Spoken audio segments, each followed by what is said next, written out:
Hello friends, अपन लोग ने IP को अच्छे से पढ़ लिया है। ठीक है, अब अपने को आईपी पे बेस्ड कुछ क्वेश्चन करने हैं।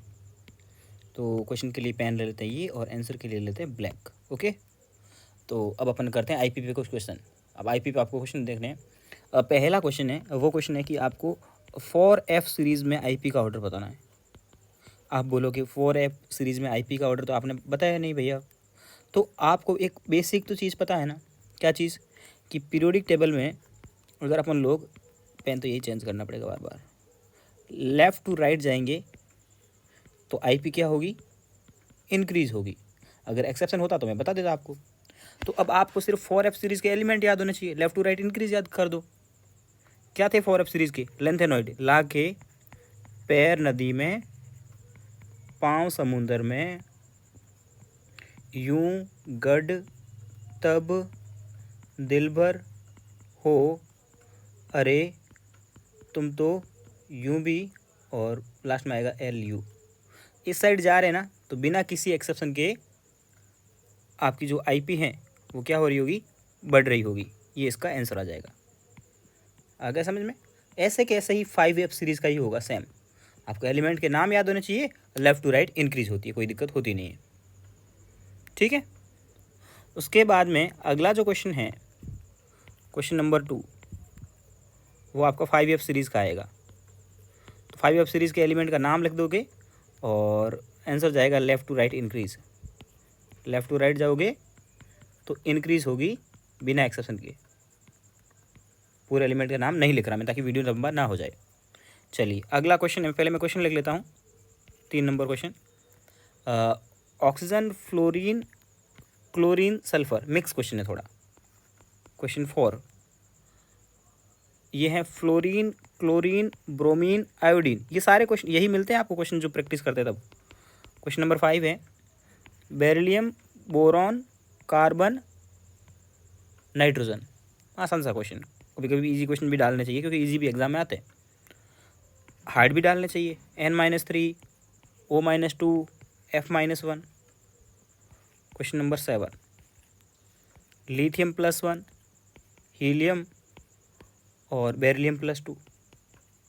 ये इतने क्वेश्चन अपन करते हैं। स्पेस पे इतने ही आ पाएंगे, स्क्रीन पे इतने ही दिख पा रहे हैं, इसलिए इतने क्वेश्चन पहले अपन करते हैं। चलिए इतने क्वेश्चन करने हैं अपने को। अब देखो, ऑक्सीजन और फ्लोरीन तो एक ही पीरियड के एलिमेंट्स है, आपको पता होगा।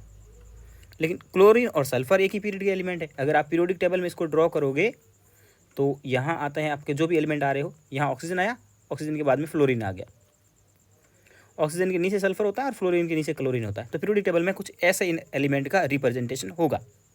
अपने को आईपी के बारे में कुछ भी नहीं बोला, मतलब आईपी फर्स्ट ही अपने को फाइंड करनी है।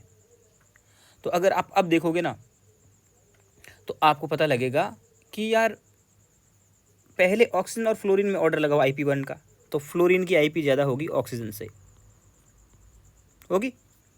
ऐसे क्लोरीन और सल्फर में ऑर्डर लगाओगे, आपने सीख चुका है, आप सीख चुके हो ये ऑक्सीजन फ्लोरीन का पूरे पीरियड का ऑर्डर। और थर्ड पीरियड वाले हो गए ना, उनका भी पूरा सीख चुके हो। तो क्लोरीन और सल्फर में से क्लोरीन की ज़्यादा होगी, होगी, बिल्कुल होगी। अब आपने ये तो देख लिया इनमें, अब पूरे का ऑर्डर लगाना है। अब आप देखोगे कि ऑक्सीजन और सल्फर में आप कंपेयर करोगे ना, तो आपको पता चलेगा कि यार down the group IP decrease होती है, तो ऑक्सीजन की ज़्यादा होगी। तो आप इनमें देखा, इसमें इसकी ज़्यादा थी, इन दोनों में इसकी ज़्यादा थी, और इसमें इसकी ज़्यादा होगी। तो सबसे ज़्यादा किसकी हो गई? फ्लोरीन की, दिख ही रहा है।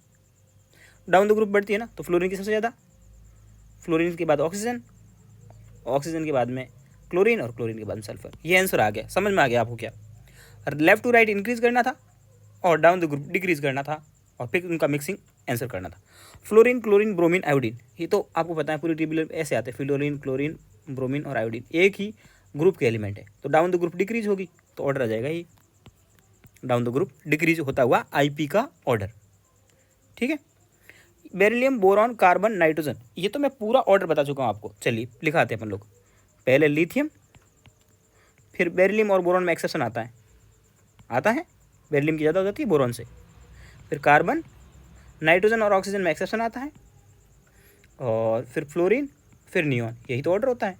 याद भी किए थे अपन, रटे थे बहुत अच्छे से। तो आपको तो यहाँ कौन कौन से पूछते, जो नहीं पूछ रहा उसको हटा दो,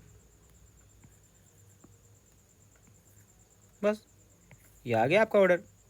चलिए क्वेश्चन नंबर 6 में अगर अपन बात करें, अब इसमें ये क्या, इसमें टोटल इलेक्ट्रॉन कितने, 7 थे, 2 आगे 3 एक्स्ट्रा आगे 10 इलेक्ट्रॉन हो गए, इसमें भी 10 इलेक्ट्रॉन हो गए, इसमें भी 10 इलेक्ट्रॉन हो गए। मतलब ये आइसो इलेक्ट्रॉनिक सीरीज है। आइसो इलेक्ट्रॉनिक तो आपको देखना आ गया ना, जिसमें इलेक्ट्रॉन का नंबर सेम हो। आइसो इलेक्ट्रॉनिक सीरीज है। आइसो इलेक्ट्रॉनिक सीरीज में जो आईपी होती है ना, वो पॉजिटिव चार्ज के डायरेक्टली प्रोपोर्शनल, नेगेटिव के इन्वर्सली प्रोपोर्शनल। ये बता चुका हूँ फॉर्मूला। मतलब नेगेटिव चार्ज जिस पे ज़्यादा होगा उसकी आईपी कम होगी। तो ऑर्डर क्या हो जाएगा, सबसे पहले n-3 का सबसे कम, फिर O-2 का, फिर F-1 का। साफ सुथरा ऑर्डर, कोई दिक्कत नहीं है ना। ऐसे ये भी आइसो इलेक्ट्रॉनिक सीरीज है। लिथियम 3 नंबर पे आता था, 1 इलेक्ट्रॉन इसने लूज किया तो पॉजिटिव चार्ज आया होगा, 2 इलेक्ट्रॉन इसके पास में, इसके भी पास 2, इसके पास भी 2। अब जिसके साथ जितना चार्ज होगा तो उसकी आईपी उतनी ही ज़्यादा होगी। हीलियम की सबसे कम, फिर लिथियम प्लस की, और बेरिलियम +2 की। अब आपके माइंड में आया होगा कि राहुल भैया आपने तो बताया था कि आईपी में पूरी पीरियोडिक टेबल में हीलियम की सबसे ज़्यादा होती है, तो इसको पीछे क्यों रख दिया। तो पूरी पीरियोडिक टेबल में जो आईपी हीलियम की फर्स्ट होती है ना, वो उसकी फर्स्ट आईपी ज़्यादा होती है, नॉर्मल फर्स्ट आईपी। अब यहाँ बेरिलियम के अपन 2 इलेक्ट्रॉन पहले से निकाल चुके हैं, तो इसकी कौन सी आईपी फाइंड कर रहे हैं, इसकी तीसरी आईपी फाइंड कर रहे हैं। लिथियम में 1 इलेक्ट्रॉन फाइंड कर निकाल चुके हैं अपन लोग, तो कौन सी आईपी, दूसरी आईपी। तो सक्सेसिव आईपी तो बढ़ती रहती है ना, इसीलिए। तो यहाँ पे आइसो इलेक्ट्रॉनिक वाला रूल लगाना है आपको। ओके, तो आइसो इलेक्ट्रॉनिक वाला रूल ये लग जाएगा, कोई दिक्कत नहीं हुई होगी आपको। ठीक है, उसके बाद में कुछ कैरेक्टर वगैरह आते हैं, मेटलिक कैरेक्टर वगैरह। मेटलिक कैरेक्टर वगैरह जो आते हैं ना, मतलब आईपी से देखते हैं, लेकिन आईपी से देखने की कोई ज़रूरत नहीं है उसको। बिना आईपी के भी आप मेटलिक कैरेक्टर का ऑर्डर निकाल सकते हैं। क्योंकि मेटलिक कैरेक्टर में जब भी आपके पास में मेटलिक कैरेक्टर का, मैं आपको फॉर्मूला लिखा देता हूँ मेटलिक कैरेक्टर का, आईपी से रिलेट करने का कोई ज़रूरी नहीं है। मेटलिक कैरेक्टर जब भी क्वेश्चन आए आप बस ये याद रखना। जैसे क्वेश्चन को खूब सारे आएंगे अपने सामने, अपन क्वेश्चन प्रैक्टिस करेंगे तब मैं कराता रहूँगा। लेफ़्ट टू राइट जाता है ना, तो मेटलिक कैरेक्टर डिक्रीज होगा, मेटलिक कैरेक्टर डिक्रीज होगा। अप टू डाउन जाओगे तो मेटलिक कैरेक्टर इंक्रीज होगा। तो आपको ये बातें याद रखनी थी कि मेटलिक कैरेक्टर का क्या सीन है।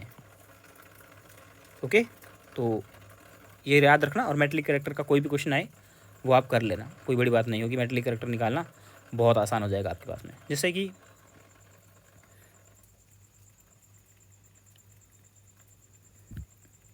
मतलब कुछ भी क्वेश्चन आ जाएगा तो आप कर लोगे, कोई दिक्कत नहीं है। उसके बाद में अपन नेक्स्ट स्टार्ट करेंगे इलेक्ट्रॉन एफिनिटी, तो वो आएगा नेक्स्ट वीडियो में। और 27 के बाद में आपको रेगुलर बहुत सारे, मतलब ऑर्गेनिक इनऑर्गेनिक दोनों वीडियो शुरू मिलने हो जाएंगे स्टार्ट। और आज वीडियो जल्दी ख़त्म हो रहा है तो कुछ स्ट्रेटजी की बात कर लूँ। स्ट्रेटजी में ये हैं,